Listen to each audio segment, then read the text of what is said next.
Good day, everyone, and welcome to today's presentation. I'm excited to be here with you. Today, we will be exploring processes, scholarly expectations, and digital resources. My name is Dr. Oluwatine Ajani. We will be focusing on how to write a compelling literature review in a research proposal. Over the next few minutes, I will guide you through key steps and tips to help you craft an effective review. So let's get started. Today, we will focus on understanding the purpose of a literature review in a proposal. We'll explore how it helps frame your research and demonstrates your understanding of the existing knowledge. Next, we'll look at how to structure and write critically, which is essential for making your review meaningful and insightful. We'll also identify digital tools and scholarly resources that can support you in this process. These session objectives are designed to equip you with practical skills to develop a strong, well-organized literature review that effectively contributes to your overall research proposal. A critical synthesis of existing scholarship is really about bringing together the key ideas, findings, and debates from previous research in our field. It's not just summarizing studies, but analyzing how they connect and where there might be gaps or disagreements. By doing this, we demonstrate a thorough understanding of the field and its current state. This process also helps us position our proposed study within that context. It shows how our research will build on what's already known and address any unresolved issues. So when we ask, what is a literature review? We're talking about this crucial step, a comprehensive overview that highlights the main themes, identifies gaps, and clarifies how our work contributes to the ongoing conversation. It's essential because it sets the foundation for a well-informed and meaningful research project. When I talk about a literature review in a research proposal, I want to emphasize what it is not asterisk. First, it's not just a summary of articles. Simply listing what each study found doesn't really advance your understanding or justify your research. It's also not an annotated bibliography, where you just describe studies without connecting them. And it's definitely not a descriptive list of studies without any critical insight. Instead, a good literature review should be concise and focused. It should identify key themes, highlight gaps in the existing research, and discuss relevant theories, all to justify why your study is needed. Structurally, it starts with an introduction, then moves into thematic body paragraphs that connect ideas, and finishes with a conclusion that underscores the importance of your research. The goal is to synthesize information, critically evaluate the studies, and show how they relate to your research question. It's about making connections, not just recounting what's been done. So, remember, a literature review isn't just a summary, it's a strategic analytical discussion that sets the stage for your research. Let's talk about why it's so important to justify the research problem we're tackling. Essentially, this means explaining why this issue matters and why it deserves our attention. We want to clearly identify the gaps and tensions in the existing knowledge or practice, those areas where information is lacking or where conflicting ideas exist. Highlighting these gaps helps to show that our research isn't just filling space, but is actually addressing real, unresolved questions. At the same time, we need to demonstrate the feasibility and originality of our approach. Feasibility means showing that our project can be realistically carried out with the resources and methods we have, while originality emphasizes what makes our work unique and innovative compared to what's already been done. All of these elements come together to define the purpose in a research proposal. It's about making a compelling case for why this research is necessary, possible, and worth doing. This clarity not only guides our project, but also convinces others of its importance and potential impact. So, in the overall presentation, this slide helps us connect the dots between identifying a meaningful problem and confidently proposing a valuable, innovative solution.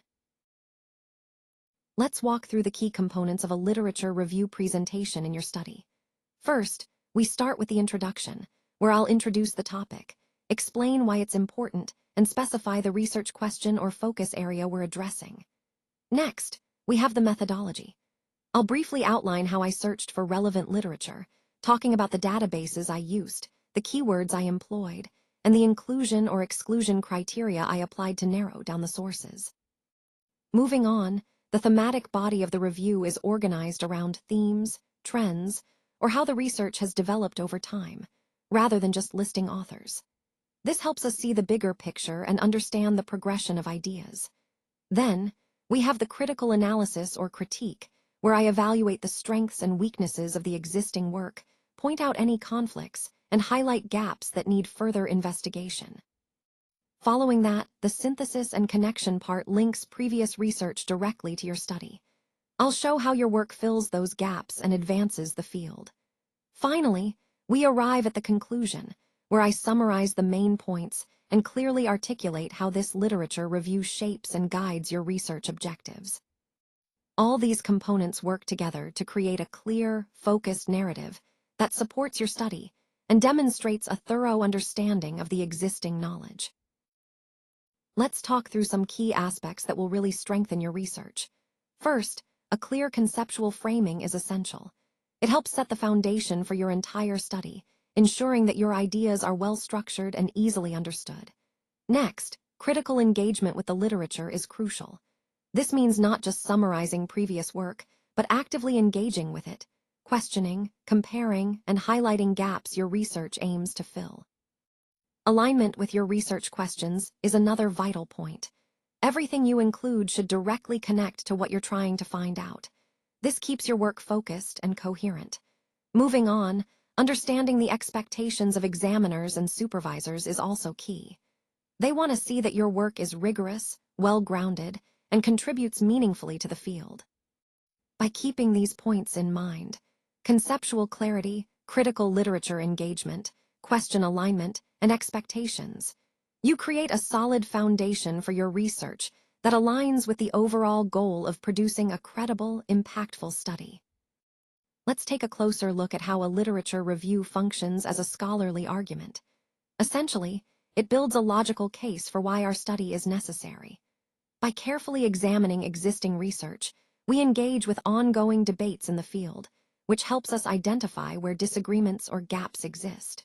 This process guides us towards a research gap that is both important and defensible, meaning it's a real contribution worth exploring. When we think of the literature review this way, it becomes more than just summarizing previous work. It becomes a strategic tool for framing our study. In effect, it's like constructing an argument. Each piece of literature is a piece of evidence that supports why our research matters and how it fits into the broader scholarly conversation. This approach helps ensure that our study is relevant, rigorous, and positioned to make a meaningful contribution to the field. Now, let's talk about some key concepts that are fundamental to understanding our framework. It's really important to clarify these ideas early on so we're all on the same page. When we discuss variables, for example, we want to show how they relate to each other, which helps us see the bigger picture. Understanding these relationships is crucial because it guides how we interpret the data and the results we're aiming for. This is where conceptual frameworks come into play. They serve as a map, helping us visualize and organize the different elements involved. By clarifying these key concepts and illustrating their relationships, we make it easier to interpret our findings accurately. This approach ultimately supports a more thoughtful and meaningful analysis, which ties back to our overall goal of generating insightful, actionable knowledge. Let's start by looking at the importance of identifying underpinning theories. When we do this, we're essentially clarifying the foundational ideas that guide our study. It helps us understand the lens through which we're approaching our research questions. Next, locating the study epistemologically is crucial because it positions our work within a broader knowledge framework. It answers questions like, are we taking a more stance, or are we leaning towards positivism? This positioning influences how we interpret our data and draw conclusions. Strengthening analytical depth is another key point. By anchoring our research in strong theoretical foundations, we enhance the rigor and credibility of our analysis. It allows us to go beyond surface-level observations and really delve into the complexities of our subject matter. And finally, all of this ties into the broader idea of theoretical positioning. It's about making clear where we stand in terms of theory and philosophy, which in turn shapes our entire approach to the research. This slide underscores how integral these elements are for constructing a solid, well-grounded study that contributes meaningful insights to our field. Let's take a closer look at some of the foundational aspects of this research. First, the research problem. This is essentially the core issue or challenge we're aiming to address through our study. Clearly defining this problem helps guide our entire research process. Next, the research questions. These are the specific inquiries we want to answer. They stem directly from the problem and help focus our investigation, ensuring that our methods and analysis stay aligned with our overall goal. Moving on to methodological choices, this is about selecting the most appropriate methods to gather and analyze data. It's crucial because the validity and reliability of our findings depend on choosing the right approach. Finally, aligning literature with the study. This involves connecting existing research and theoretical frameworks to our own work. Doing this ensures that our study builds on the current knowledge base, fills gaps, and contributes meaningfully to the field. All these elements, problem, questions, methods, and literature, are interconnected. They form the backbone of a coherent and impactful study, and keeping them well aligned helps us stay focused and credible throughout our research journey. Let's take a closer look at the types of literature that are essential for our research. First, we have the theoretical literature, which provides the foundational concepts and frameworks that underpin our study. These are the ideas and models developed by scholars that help us understand the broader context. Next, we have empirical studies. These are the research works that involve data collection and analysis, giving us real-world evidence and insights. They help us see how theories play out in practice and can inform our hypotheses.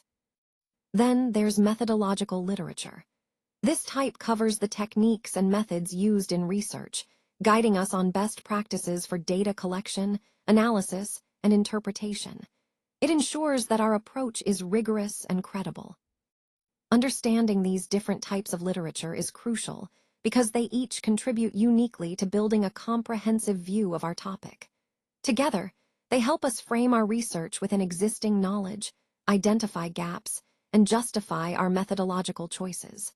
So, when we review literature, we're essentially piecing together a well-rounded foundation for our study. When we're gathering information for our research, it's important to look at a variety of credible sources. Peer-reviewed journal articles are a great starting point because they've been evaluated by experts in the field, ensuring a high level of accuracy and reliability. Scholarly books also provide in-depth analysis and comprehensive perspectives on our topics. Policy and authoritative reports are valuable, as they often contain current data and official insights from organizations or government agencies. It's important to distinguish between primary and secondary sources. Primary sources are original materials, like original research studies, interviews, or official documents that give us direct access to the information. Secondary sources, on the other hand, interpret or analyze primary data, such as review articles or summaries. By combining these different types of sources, we build a well-rounded, credible foundation for our research. This approach helps us ensure that our work is accurate, authoritative, and relevant to the overall theme of our presentation. Now, when it comes to finding quality academic sources, there are several key databases we should be familiar with. First up are Scopus and Web of Science. These are two of the most comprehensive and widely used citation databases, helping us track research trends and see who is citing whom. They're essential for a thorough literature review and understanding the impact of research in a particular field. Next, we have ERIC and Google Scholar. ERIC, which stands for Education Resources Information Center, is especially useful if you're working in education or social sciences. It provides access to a vast array of educational literature. Google Scholar, on the other hand, is a more general tool, easy to use, covering a wide range of disciplines, and helpful for quick searches and broad overviews. We also shouldn't forget institutional library databases. Many universities and colleges subscribe to specialized resources that can give you access to journals, conference papers, and reports that might not be freely available online. These are invaluable for deep research. Finally, these are all part of what we call key academic databases. They form the backbone of scholarly research, ensuring we're accessing credible, peer-reviewed, and reliable sources that support our work and contribute to the overall quality of our research efforts. Connecting all these tools to our research process helps us build a solid foundation for academic excellence. Let's talk about some key strategies to make your research more effective. First up, keywords and Boolean operators. These are essential tools for narrowing down or broadening your search results. Think of keywords as the main topics you're interested in, and Boolean operators, like and, or, not, as the connectors that help you refine your search.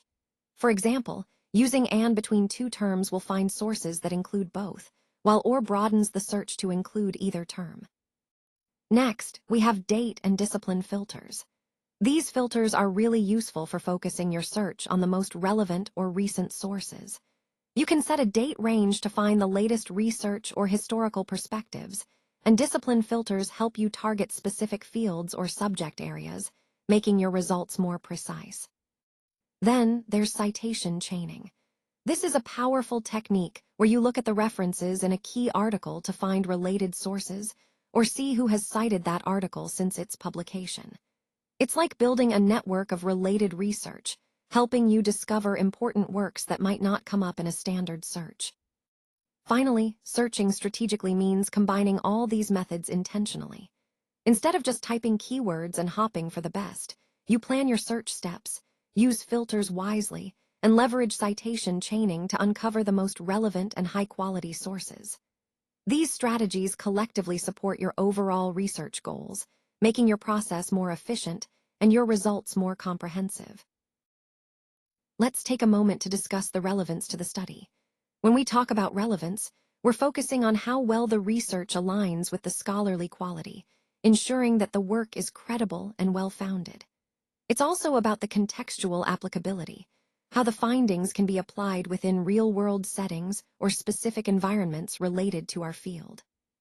Another crucial aspect is understanding the inclusion and exclusion criteria. These criteria are vital because they define who or what was considered suitable for the study and who or what was intentionally left out. This helps us interpret the results accurately and understand the scope and limitations of the research. By carefully considering these points, we ensure that the study's findings are not only valid, but also meaningful within the broader context of our field. This connection reinforces the overall importance of rigorous methodology and thoughtful criteria in producing valuable, applicable knowledge. Let's start by looking at the introduction and scope of our review. Here, we're setting the stage to clarify what areas we're focusing on and why. It helps ensure we're all on the same page about the boundaries of our analysis. Next, we move into the thematic or conceptual sections. These are the core categories or themes that organize the literature. By grouping related studies this way, we can better understand the main ideas and trends that emerge across different research efforts. Following that, we'll focus on the summary and gap identification.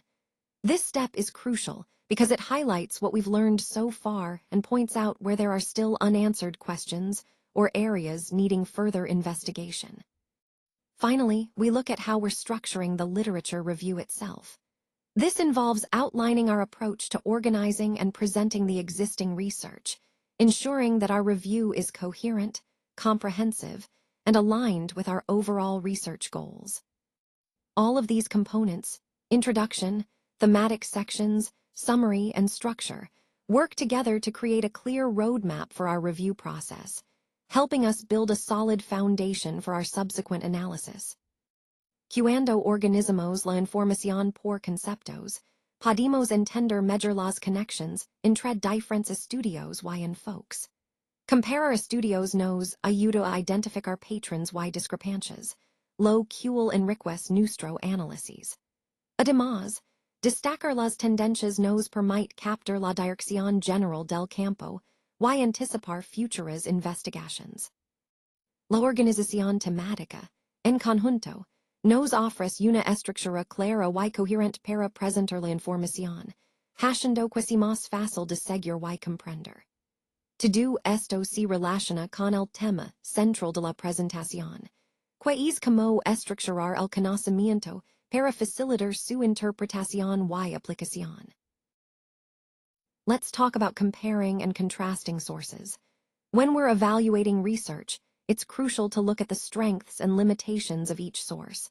This helps us understand which studies are most reliable and where there might be gaps or biases. By doing this, we can critically assess the evidence and determine how it supports or challenges our study. Next, linking the literature to our own research is essential.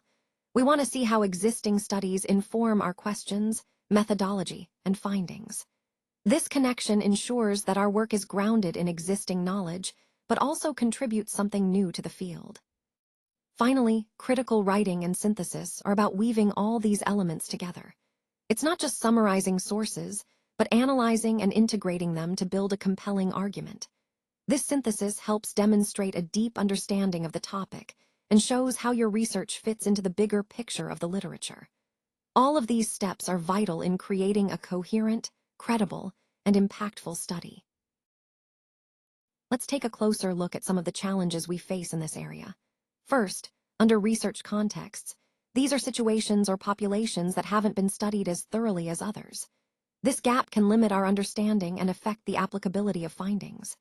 Next, we encounter methodological weaknesses, which might include issues like small sample sizes, lack of control groups, or inconsistent data collection methods. These weaknesses can make it harder to draw solid conclusions. Then, there are contradictory findings across different studies, which can be confusing and suggest that more research is needed to clarify the picture. All of these issues highlight the importance of clearly identifying research gaps. By pinpointing what hasn't been explored or where the evidence is weak, we can better prioritize future research efforts. Connecting this to our overall theme, addressing these challenges is crucial for advancing knowledge and ensuring that our findings are reliable and relevant in diverse real-world contexts.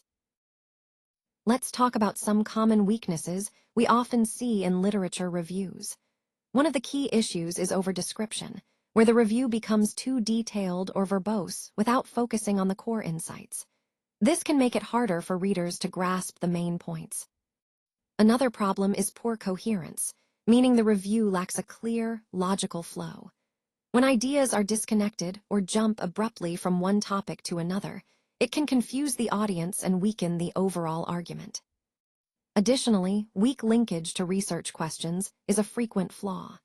If the literature review doesn't clearly connect back to the specific questions you're trying to answer, it loses its purpose and impact. These issues are quite common, but recognizing them is the first step toward improving your review. Remember, a well-structured, focused, and cohesive literature review is essential for setting a solid foundation for your research. Let's take a closer look at some of the most popular reference management tools out there today. First up is Zotero. Zotero is a free, open-source tool that helps you collect, organize, cite, and share research sources easily. It's especially great because it integrates smoothly with your browser, making it simple to save references as you go. Next is Mendeley. Mendeley offers not only reference management, but also a strong focus on collaboration. It allows you to organize your research, annotate PDFs, and connect with other researchers. It's particularly useful if you're working on a team. Finally, we have EndNote. EndNote has been around for a long time and is widely used in academic and professional settings. It offers powerful features for managing large libraries of references and creating bibliographies with a high degree of customization.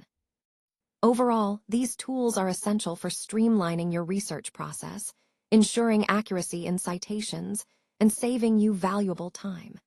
They connect directly to our theme of making research more efficient and organized. Let's take a look at some essential digital tools that can really enhance your academic work. First up, academic databases. These are invaluable resources for finding credible and peer-reviewed information for your research. They help you access a wide range of scholarly articles, journals, and other reputable sources. Next, we have concept mapping software. This tool is great for organizing your ideas visually.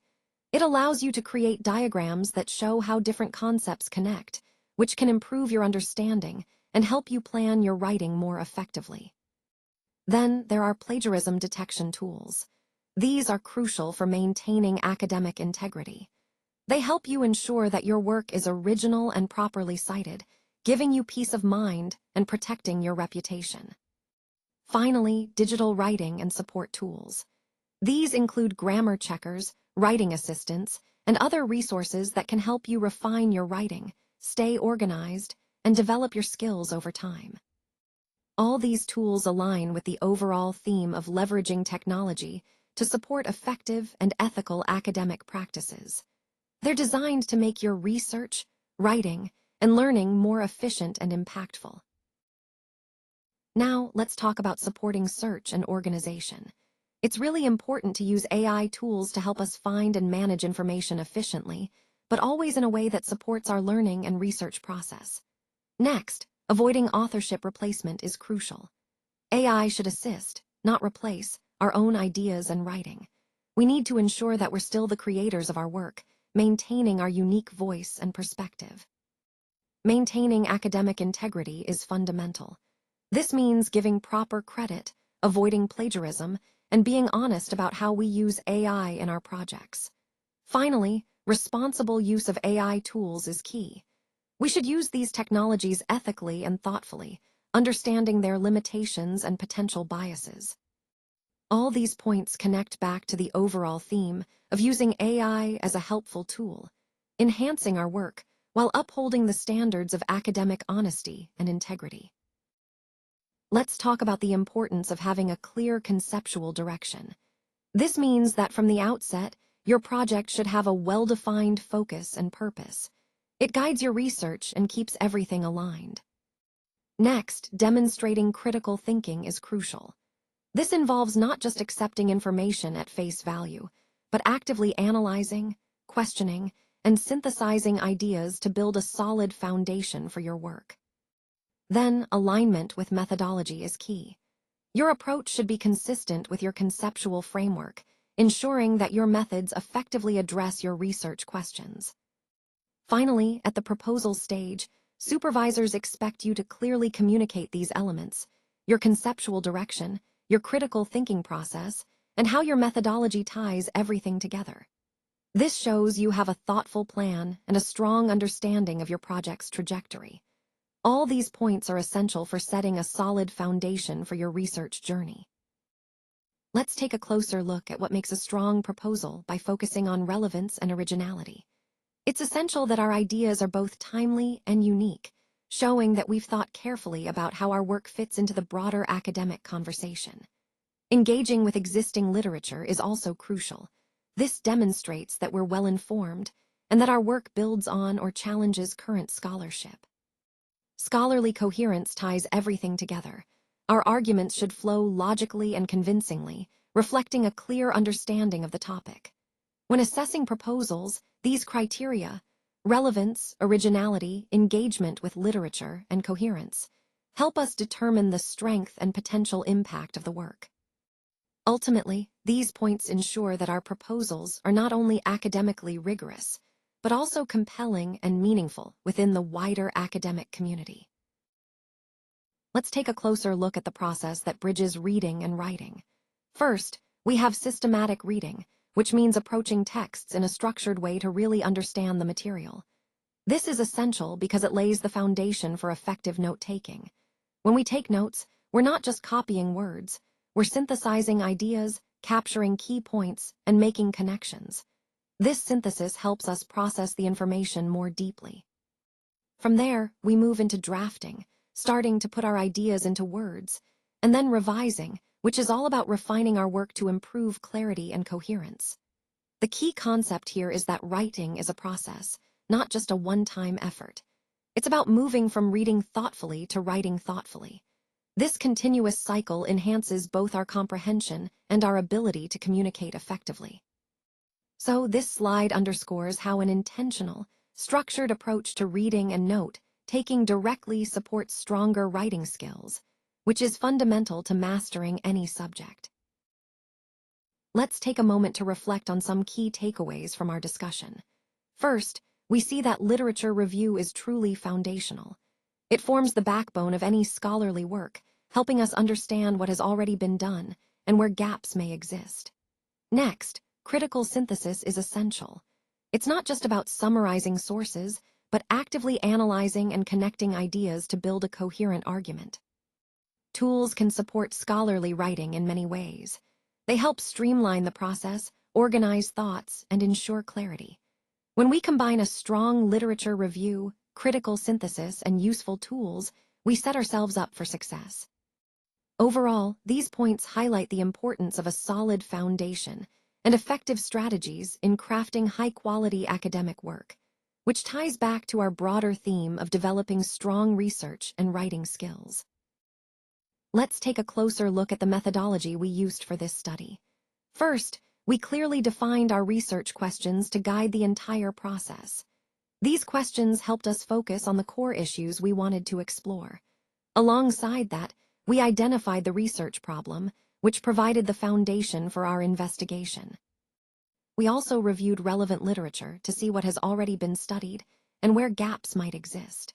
This step is crucial because it helps us position our work within the broader academic conversation.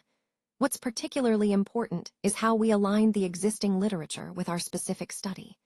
This alignment ensures that our research is grounded in a solid theoretical framework and that it contributes meaningful insights to the field. By connecting all these elements, research questions, problem, literature, and their alignment, we establish a clear, coherent methodology that supports the overall objectives of our presentation. Now, let's talk about the core steps in the literature review process. It all starts with writing, which might seem straightforward, but it's really about articulating your initial understanding and framing your research questions clearly. Then, we move to theorize, where we develop conceptual frameworks or hypotheses based on what we've already read and understood. This helps us shape our perspective and guides the direction of our search. Next, synthesize is crucial. It involves combining insights from different sources to create a cohesive understanding, kind of like connecting the dots across various studies. Reading extensively is, of course, fundamental. It allows us to gather diverse viewpoints and evidence. And searching is an ongoing activity, deliberately exploring databases, journals, and other resources to find relevant literature. All of these steps, writing, theorizing, synthesizing, reading, and searching, are interconnected and essential to a thorough literature review. They help us build a solid foundation for our research, ensuring that we understand the current landscape and identify gaps or opportunities for contribution. This process ultimately supports a more robust and credible research outcome that aligns with the overall theme of scholarly inquiry. As we come to the final slide, I want to highlight some of the key scholarly references that underpin our understanding of research design and literature review methods. Cresswell and Cresswell's book from 2023 is a foundational resource, offering comprehensive guidance on designing robust research studies. Hart's 2018 work emphasizes the importance of conducting thorough literature reviews to situate your research within the existing body of knowledge. Booth, Sutton, and Papionu's 2021 publication introduces systematic approaches, which are crucial for ensuring rigor and transparency in your review process. Matchai and McAvoy's 2020 book further elaborates on the process of synthesizing literature effectively, while Ridley's 2012 text provides practical insights into crafting comprehensive literature reviews. Together, these sources highlight the essential strategies for developing a solid research foundation, connecting theory and practice. They remind us that a well-structured literature review and thoughtful research design are vital for producing meaningful and credible research outcomes.